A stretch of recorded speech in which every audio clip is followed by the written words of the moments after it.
Hey everyone, welcome back to the channel. If you're watching this video, you probably saw the headlines this week and thought, wait, what's happening with my Social Security? And I don't blame you, because what just came out of Washington is making a lot of people nervous. The Trump administration just announced plans that could change how hundreds of thousands of Americans qualify for Social Security disability benefits. And look, I know these stories can be confusing with all the political back and forth, so I read through the actual reports and the official statements so you don't have to. I'm going to break down exactly what's being proposed, who it affects, and most importantly, what you need to do right now to protect yourself. So stick with me through this whole video because there's some good news mixed in here too, and I'll share some action steps at the end that could really help you. Here's what's happening. According to multiple sources, including the Washington Post, the Social Security Administration under the Trump administration is preparing a plan that would make it significantly harder for older Americans to qualify for disability payments. Right now, the SSA uses something called a grid system that takes into account your age, your work experience, and your education level when deciding if you qualify for disability benefits. And here's the key part. If you're over 50 years old, the system recognizes that it's harder for you to switch careers or find new work if you become disabled. So age is actually a protective factor in the current system. But according to the reports, the administration is considering two major changes, either raising that age threshold from 50 to 60 years old or eliminating age as a factor entirely. The Washington Post cited internal documents showing that this could affect approximately 750,000 people. That's 750,000 Americans who might lose access to benefits they're counting on. Let me be really clear about who we're talking about here, because this isn't just numbers on a spreadsheet. These are real people. If you're a factory worker who's been doing physical labor for 30 years and your back gives out at age 52, under the current system they recognize you probably can't just retrain for a desk job. But under the proposed changes, you might be denied. If you're a single mom in your mid-50s who develops a chronic illness that makes it impossible to work, you're looking at this news and panicking about how you'll pay rent. If you're a veteran dealing with service-related disabilities and you're under 60, this could directly impact your ability to get the benefits you earned. And here's what really gets me. We're also talking about people experiencing homelessness.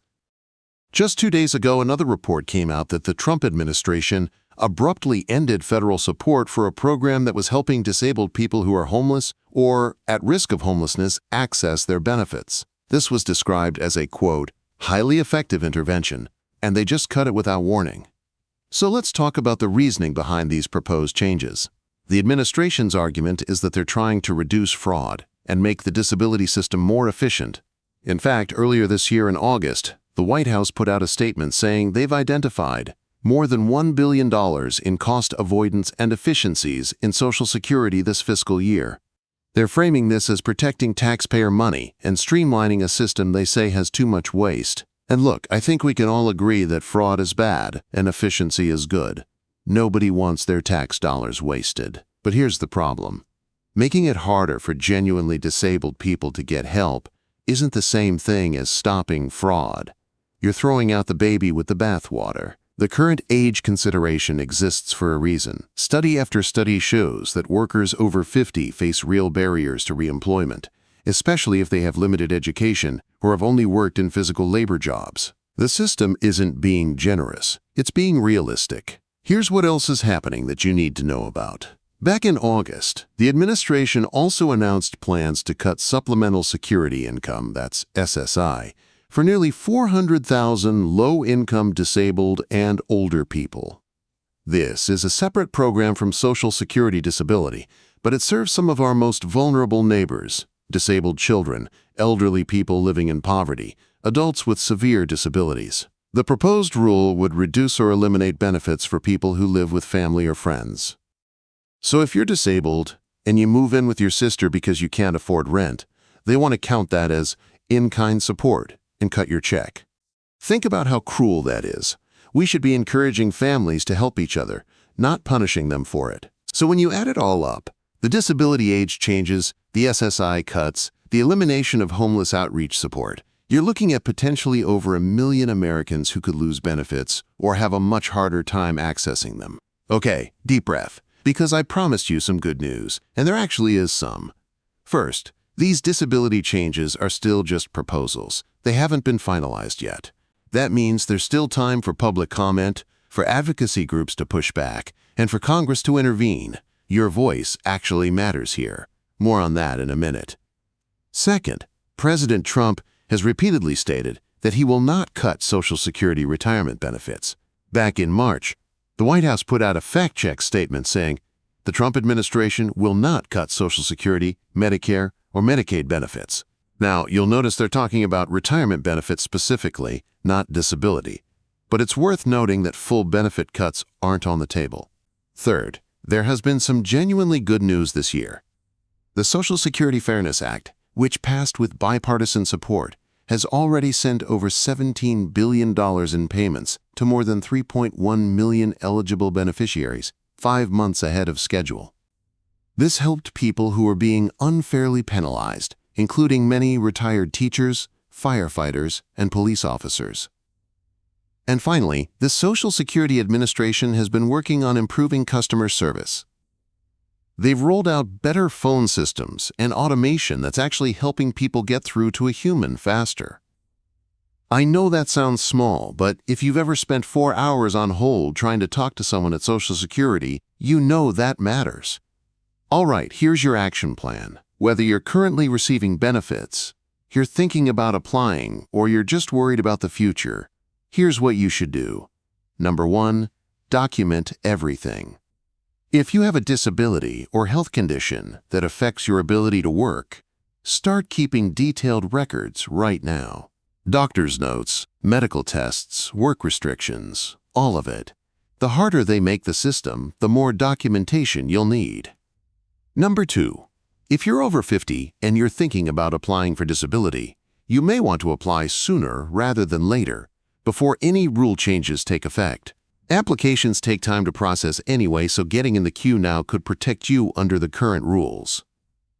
Number 3, contact your representatives in Congress. I'm serious about this.